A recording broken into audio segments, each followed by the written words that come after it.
বন্ধুরা, আজ আমি তোমাদের সঙ্গে হট মিল্ক কেক বা গরম দুধের তৈরি কেক শেয়ার করব। আজকের এই কেকের ব্যাটার আমি ব্লেন্ডারে ব্লেন্ড করে তারপর গ্যাসের চুলায় বেক করব। গরম দুধ দিয়ে তৈরি এই কেকটি হবে নরম তুলতুলে ও খেতে হবে দুর্দান্ত টেস্টি। আর এই রেসিপি ফলো করে যে কেউ বানাতে পারবে। আশা করছি আজকের এই নরম তুলতুলে হট মিল্ক কেকটি সবার খুব ভালো লাগবে।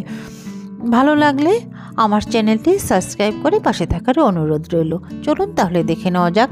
এখানে প্রথমে দুটো ডিম আমি ভেঙে নিয়েছি আর এটাকে মিক্সিং জারে দিয়ে দিলাম। আর এখানে আমি 1.25 কাপ চিনি নিয়েছি, হাফ কাপের থেকে বেশি, 1 কাপের থেকে কম। আর দিয়ে দিলাম 1/4 কাপ সাদা তেল। এবার এটাকে ঢাকনাটা দিয়ে ব্লেন্ড করে নেব।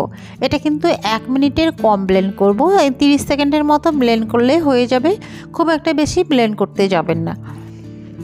এবারে এখানে 1 কাপ ময়দা দিয়ে দিচ্ছি, ওই কাপ মেপেই। ময়দাটা ভালো করে চেলে নেব। ময়দা অবশ্যই চেলে নেবেন, নাহলে কোনো দালা বা লামস থাকলে সেটা বের হয়ে আসবে। স্বাদ মতো লবণ দিয়ে দিলাম, সামান্য লবণ, আর ছোট চামচের 1 চা চামচ বেকিং পাউডার দিয়ে ভালো করে এটা পেস্ট করে নেব। প্রথমে স্প্যাচুলার সাহায্যে আমি এটা কেটে নিচ্ছি, তারপর আমি এটা হ্যান্ড হুইস্কের সাহায্যে ব্যাটারটা ভালো করে ফেটিয়ে নিতে হবে। ভালো করে ফেটিয়ে নেব। এটা একটু সময় নিয়ে ফেটিয়ে নেবেন। প্রথমে এটা গাঢ় হলেও পরে কিন্তু এটা নরম হয়ে যাবে। দেখতে পাচ্ছেন আস্তে আস্তে কিন্তু এটা হালকা হয়ে যাচ্ছে। এটা একটা সাইডে রেখে দেব। তারপর এখানে হাফ কাপ আমি দুধ দিয়ে দিলাম প্যানে। এটা গরমে বসিয়ে দিয়েছি। আর এখানে 3 টেবিল চামচ পরিমাণ বাটার দিয়ে দিলাম। এটাকে বলক তোলা অবধি ওয়েট করব। যখন দেখবেন এটা একদম উতলে গেছে বা বলক উঠে গেছে, এটাকে নামিয়ে নেব। এখানে যদি কারো কাছে বাটার না থাকে তাহলে কিন্তু এখানে 3 টেবিল চামচ পরিমাণ সাদা তেল দিয়ে দিতে পারবেন।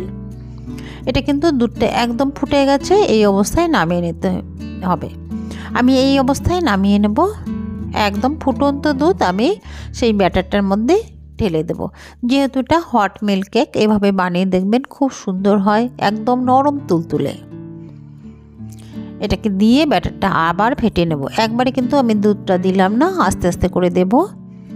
একবারে দিলে হয়তো একটু বেশিও হতে পারে, কিন্তু আস্তে আস্তে করে দিলে এটা পারফেক্ট মাপে আসবে। এবারও আমি এটাকে ভালো করে ফেটিয়ে নিচ্ছি। হ্যান্ড হুইস্কের সাহায্যে এটা ভালো করে ফেটিয়ে নেবেন, দেখবেন খুব সুন্দর একটা স্মুথ পেস্ট হবে। দেখতে পাচ্ছেন পেস্টটা কিন্তু, ব্যাটারটা কিন্তু একদম স্মুথ হয়ে গেছে। আমি কিন্তু সম্পূর্ণ দুধটাই এখানে দিয়ে দিলাম। হাফ কাপ দুধ এটা সম্পূর্ণই লাগছে।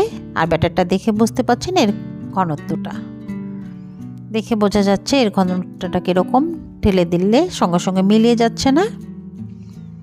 এবার একটা কেক মোল্ড নিয়ে নিয়েছি। এখানে কিন্তু সাদা তেল দিয়ে ব্রাশ করে নিয়েছি। আর এখানে আমি একটা পেপার নিয়েছি, সাদা খাতার পেজ, এটাকেও তেল দিয়ে দিয়েছি, সাদা তেল দিয়ে ভালো করে আবারও ব্রাশ করে নেব। যদি কারো কাছে বাটার পেপার থাকে তাহলে বাটার পেপার দিয়ে দেবেন, নাহলে কিন্তু সাদা পেজ দিয়ে দিলেই কোনো অসুবিধাই হবে না।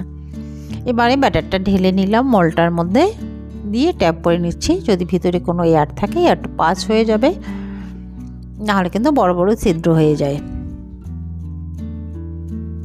এভাবে একটু কাটি দিয়ে নেড়ে নিলেও হবে, ট্যাপ করে নিলেও হবে, তাহলে ভিতরে এয়ার বাবলস থাকলে সেটা বের হয়ে আসবে। এবারে একটা ওভেনে হাঁড়ি বসিয়ে দিয়েছি। এটাতে লবণ আমি গরম করে নিয়েছি।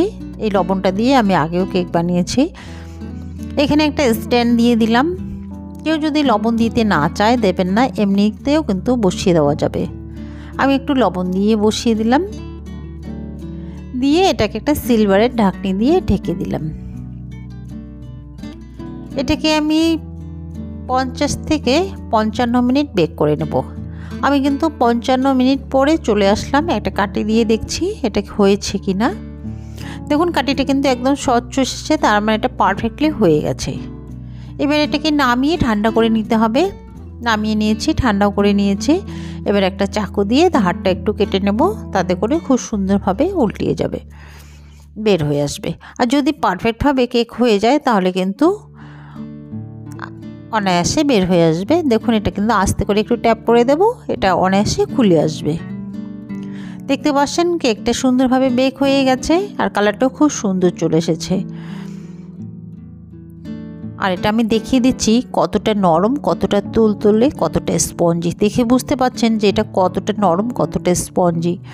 এভাবে ব্লেন্ডারে ব্লেন্ড করে হট মিল্ক কেক যদি বানানো যায়, একদম হবে নরম তুলোর মতো স্পঞ্জি, আর খেতে হবে দুর্দান্ত টেস্টি। এটা বাচ্চা থেকে বড় সবাই খুব পছন্দ করবে। এটা যে কোনো অকেশনেই বানাতে পারেন, বাড়িতে সবসময় বাচ্চাদের বানিয়ে দিতে পারবেন, বাচ্চারা খুব পছন্দ করবে। দেখতে পাচ্ছেন এটা কতটা নরম হয়েছে, দেখে বোঝা যাচ্ছে। আশা করছি রেসিপিটি সবার খুব ভালো লাগছে। ভালো লাগলে লাইক, কমেন্ট ও শেয়ার করবেন, ও বন্ধু আত্মীয়ের মধ্যে শেয়ার করে দেবেন। আর চ্যানেলে নতুন হলে একটা সাবস্ক্রাইব করার অনুরোধ থাকলো।